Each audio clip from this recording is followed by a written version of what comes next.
August 21, 1983, nang pinatay si Ninoy sa tarmac ng airport. Ito ang naging simula ng laban para pabagsakin ang diktador na si Marcos.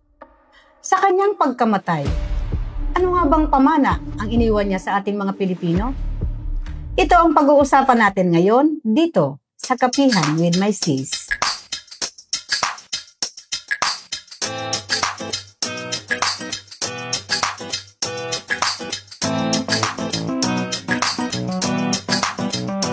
Danica, hindi ka pa ipinanganganak nung pinatay si Ninoy Aquino. May alam ka ba tungkol sa kanya? Meron naman po, pero ang pagkakaalam ko po na isa siyang matapang na lider ng oposisyon laban sa diktadura. At alam ko rin po na asawa siya ni Cory Aquino, yung unang babaeng presidente ng Pilipinas. Wow, nakakatuwa ka naman. Marami ka palang alam tungkol kay Ninoy Aquino. How about your friends and classmates? May mga alam din ba sila? Meron naman po iba na nakakilala kay Ninoy Aquino, pero karamihan po kasi ang alam nila kapag Ninoy Aquino Day ay walang pasok. Sayang, nakakalungkot naman. Sana marami din silang alam, gaya mo. Kaya nga po pero maiba po ako. Sabi po ninyo kanina ay pag-uusapan po natin yung pamana ni Ninoy Aquino sa ating mga Pilipino. Ano po ba yung sinasabi na pamana? Ang ganda ng tanong mo. Pero bago natin pag-usapan yan, ay pasalamatan muli natin ang Friedrich Naumann Foundation or FNF Philippines na patuloy na sumusuporta sa ating Kapihan with my sis. Oo nga po kaya maraming salamat po FNF Philippines. Oo nga, teka, Danica, magkape muna tayo. Doon sa tanong mo kung ano ba ang naging pamana ni Ninoy sa ating mga Pilipino, itinanong ko yan kay Volt Bohol, ang presidente ng ATOM. Isa sa mga unang grupo na nagprotesta sa pagpatay kay Ninoy. Ay, narinig ko na po yan yung August 21 movement. Tama ka.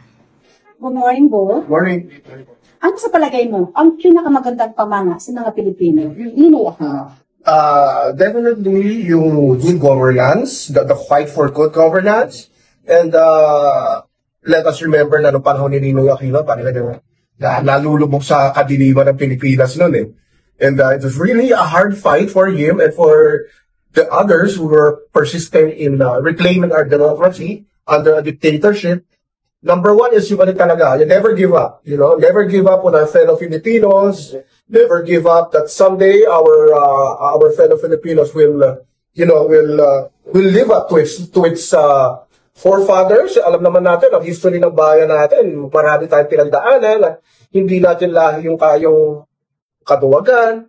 We are a nation of, we are a people of brave, our blood our blood has the blood of our martyrs, of our heroes in the past. So, I guess until now, if you will understand it more clearly, 40 years ago na si Ninoy, yung kanyang martyrdom, but we have not forgotten him. In fact, a lot of the things that are happening now in our country, political issues and yung mga challenges natin, we still look back to Ninoy's words and quotes for guidance. Kaya nga siguro hindi natin siya talaga makakalimutan. Yeah, dapat po. In fact, nung panahon na yun, talagang he was really compared a lot with Dr. Masenzay. Hindi na lang naman yan na parang dinibiyot yung kanyang heroism dahil sa fake news, yung mga kasinungalingan ng mga trolls sa social media. Oo nga po, pamana ni Ninoy yung fight for good governance at never give up on your fellow Filipinos. Actually, na-curious din ako sa tanong niya kung ano ba talaga ang kaugnayan ng ATOM sa pagpatay kay Ninoy. At tinanong ko siya, ito, panoorin natin. Ano sa palagay mo ang papel na ginampanan sa pagpatay kay Ninoy Aquino sa pagsisimula ng ATOM? Malaki din yan. Kasi, po yan let us remember that the founder of ATOM or August 21 movement was the brother of Ninoy, Butz Aquino. Ngayon, ito si Butz Aquino is another story in itself, no? Kasi before his assassination of Ninoy, Butz was never really interested in delving into politics. So yung mga issues ng martial at that time, he was just contented to be in the background. He was a businessman, as a religious companion, and as far as I know, he's active lang sa mga civic groups, not really political, until his brother was killed. And the manner that he was killed was very, it affected a whole generation of Filipinos at the time. not only Butch, but for Butch, what happened was, you finally decided to do something about our situation politically. So after the burial of Ninoy, which gathered 2 million according to our local papers. Pero pag tinanong niyo po yung pag tinanong niyo yung mga foreign journalists, they would say 6 million. That was 6 million. I mean, all in all, the whole burial march, yun yung na-accumulate na tao from Santo Domingo, Quezon City to Manila Memorial Park, Parañaque. That's what informed Atom together with his fellow Atenean friends, Ateneo friends siya, na classmates, schoolmates, and I'd be transparent to say na the original founders of Atom really are middle class and even part of the elite, no? Ngayon ang nangyari po dyan, malaki po, dahil ang Atom po at that time naging daan yan para maging avenue para sa mga iba pang mga Pilipino na at that time ay takot at hindi rin mo masasabing aktivista ang mindset. Ordinary mga Pilipino lang na naghahangad ng magandang kinabukasan para sa bansa natin or pagtatapos ng diktadura ng time na yun. So, Atom became an avenue for the middle class after and non-activists to join the fight. Okay, curious lang ako po. Bakit na-inspire kang mag-join sa Atom? Anong sinabi?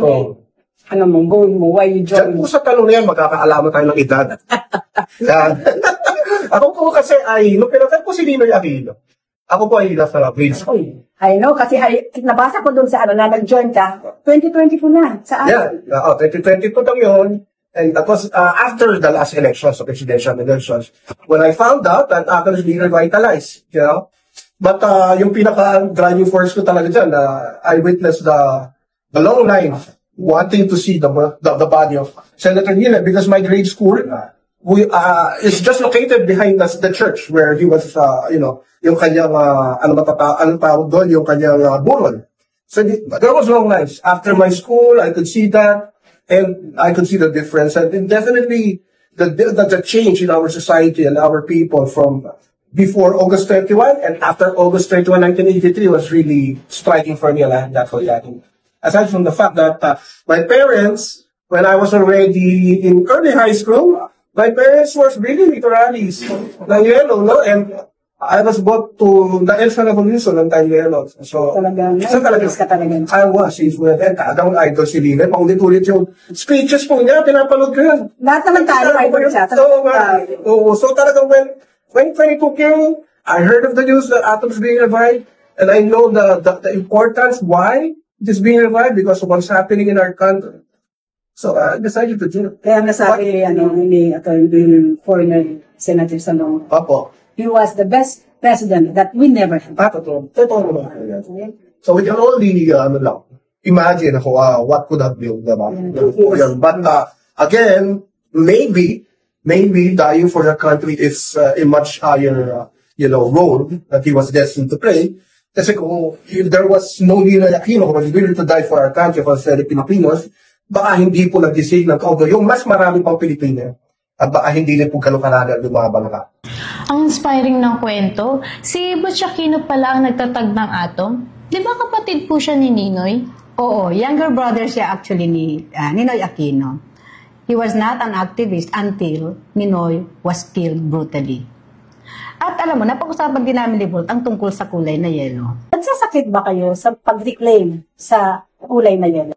O yung paninira sa yellow, no? Ako sa palagay ko, kasi when we started formulating or having that idea of, reclaiming the color yellow from the lies that were propagated in the last decade, ang unang-unang talagang analysis namin dyan, they tried to demonize Ninoy Aquino, number one.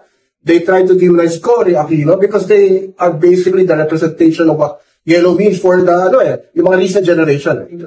But what they have forgotten nung panahon na yun, they forgot about a third one. There was a Butch Aquino. Hindi nila nasira si Butch Aquino. Palibasa, nakalimutan na rin yung kabayanihan ni Butch in the last several decades. But maybe that worked to our favor. Because there was another one that they failed to destroy. Yes. Kasi Butch also carried that color, yellow. Why? Because it wasn't a political party color at that time. It wasn't a politician's color at that time. Neutral. When yellow was basically used as a, well-known pindong dumating si Ginoy, he was supposed to be welcomed by a yellow ribbons campaign, no? Yellow ribbon sa mga posts, sa mga tinilo ng mga tao. In fact, hindi nga nakatilaw mga tao nun, sumalubong sa kanya. They were wearing white. Ngayon, yung yellow na yan, when Atom was revived in 2022, that is one way we realized that Atom was actually one of the original organizations, which was not the political party who used the color yellow. And what did Atom achieve during that time, the original batch? Well, they started this movement from 83 to 86 until they were the first ones, most especially po sa Kimo, called the people to go to EDSA. Yun rin po nakakalimutan ng lahat. It was cardinal sin, but it was by few minutes, it was Butcherino first. On Radio Veritas, calling for the people to go to EDSA. But people do not know that they were in contact with each other behind the scene. Kaya si Cardinal, lumabas sa radyo, and then there you go. Usually, ito sa mga right? So, again, to summarize, the question po nagsasucceed, palagay ito may konti namang improvement dahil ng panahon po ng 2022, wala ko yung gusto magdilaw. Parang kami lang po mga sila-ulong gusto magdilaw. Padilawan na tawag sa atin. Kasi pag nagdilawan, negative. Ay, dilawan. I don't know if you have realized this, no? But even the prisoners who used to wear orange are now wearing yellow.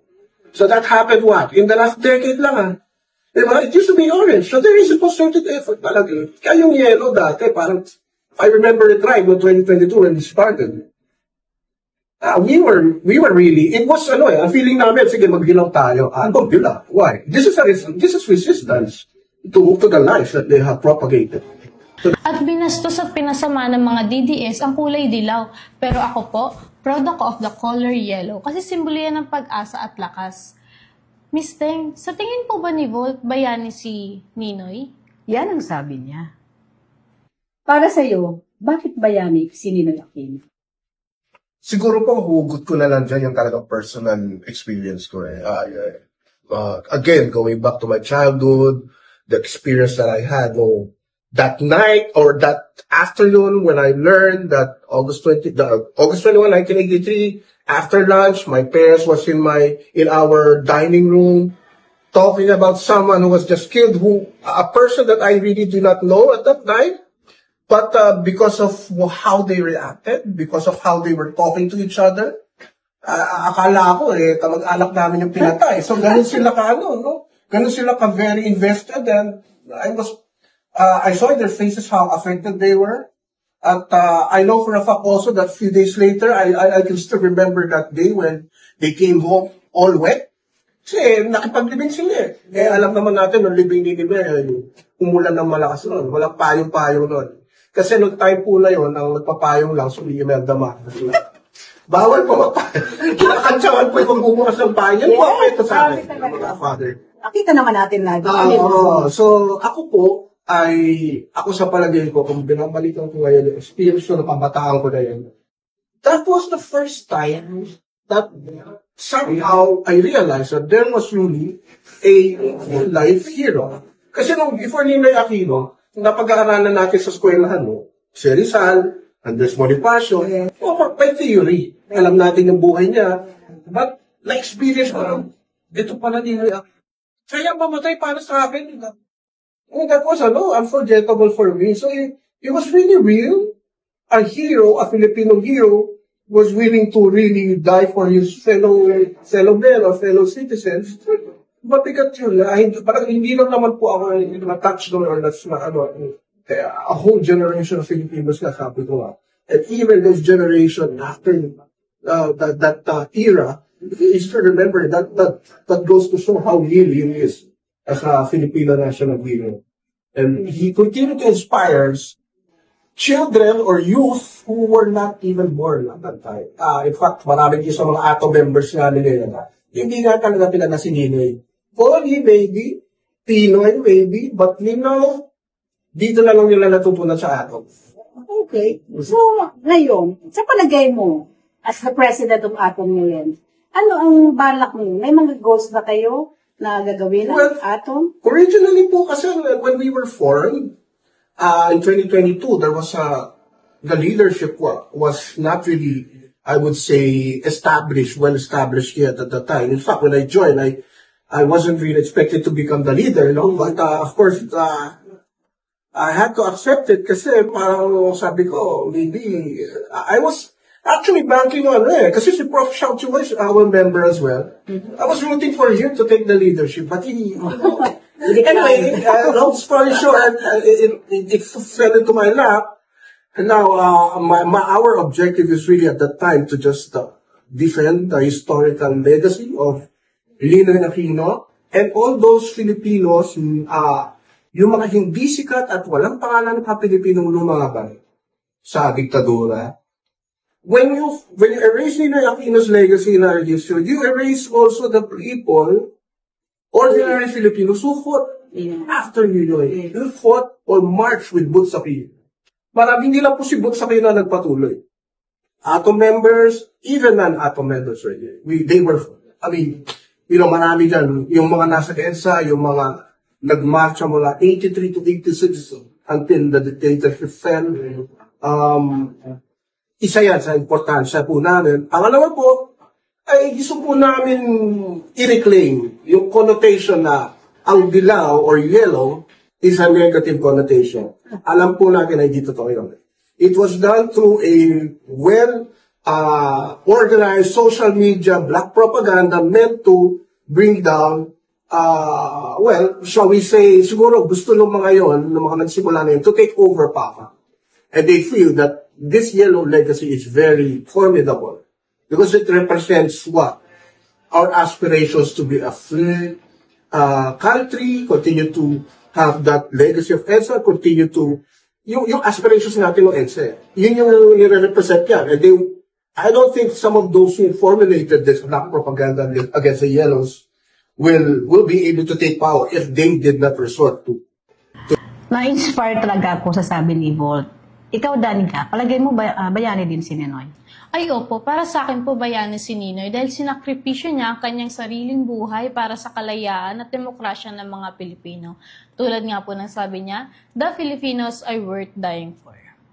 Sa akin din, palagay ko bayani talaga si Ninoy. Pero bago kami nagtapos ng usapan, may mensahe pa rin si Volt para sa ating mga viewers.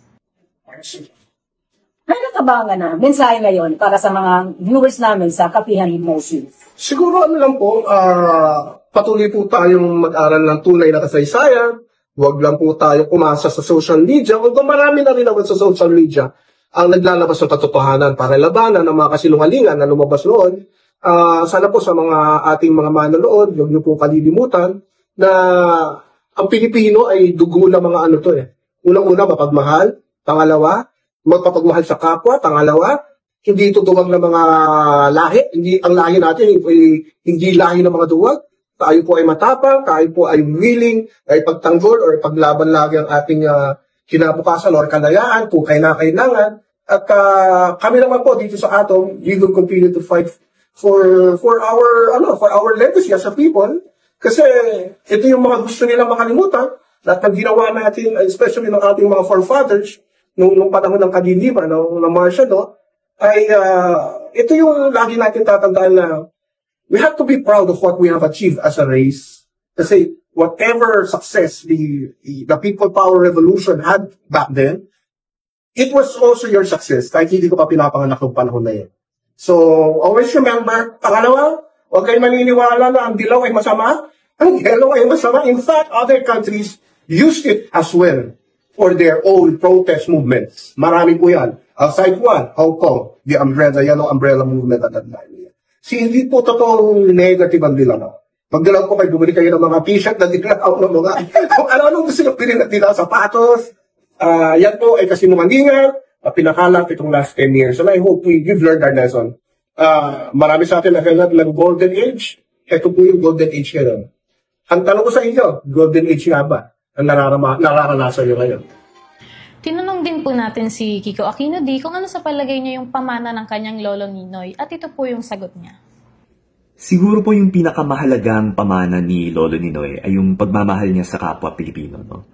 Sa tingin ko po ito yung ugat ng katagang the Filipino is worth dying for. Bakit niya yun nasabi? Kasi yung pinaka-fundamental reason po siguro ay mahal na mahal niya yung kapwa niyang Pilipino. Ganito na po siya nung pagkabata niya. Extrovert siya talaga ever since, no, na kinukwento ni na Lola Cory na tuwing may mga party, yung mga adults, no, parang si Lolo Ninoy naman, kakausapin niya yung mga driver, magtatalumpati siya kasi talagang masaya lang siya kapag meron siyang nakakapiling na kapwa Pilipino. At parang naulit ito nung panahon ng kanyang exile sa US na tuwing iniimbita siya na magtalumpati, talagang pinauunlakan niya parate yung ganitong mga imbitasyon, no? So, every opportunity that he had na makasama yung kapwa niyang Pilipino, talagang natutuwa siya sa mga ganong pagkakataon.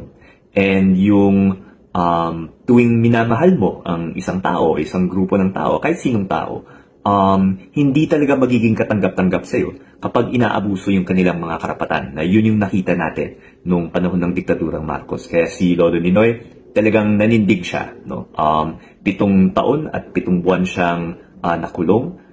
Kahit na marami yung mga offer ni Ferdinand Marcos Sr. sa kanya na endorse na lang niya yung bagong lipunan at palalayain na siya, pero hindi bumigay si Lolo Ninoy. Kung sa tingin niya mali yung nangyayari at talagang malala ang pang-aabuso na ginawa ng diktadurang Marcos sa minamahal niyang kapwa Pilipino, tumindig pa rin si Lolo Ninoy. Never siyang bumigay kay Ferdinand Marcos. At nung umuwi siya noong August 21, 1983, yung pakay naman talaga niya ay kausapin si President Marcos upang makumbinsi niya si President Marcos na bumalik sa demokrasya dahil may sakit na nga siya at para makaiwas ng isang marahas na transition of power, magkaroon na lang ng halalan para malinaw yung magiging successor ni President Marcos. Pero kahit na alam ni Lolo Ninoy na may banta sa buhay niya, umuwi pa rin siya. At nagkatotoo nga yun. Pinatay siya noong August 21, 1983. At bunga ng kanyang pagmamahal sa kanyang kapwa Pilipino,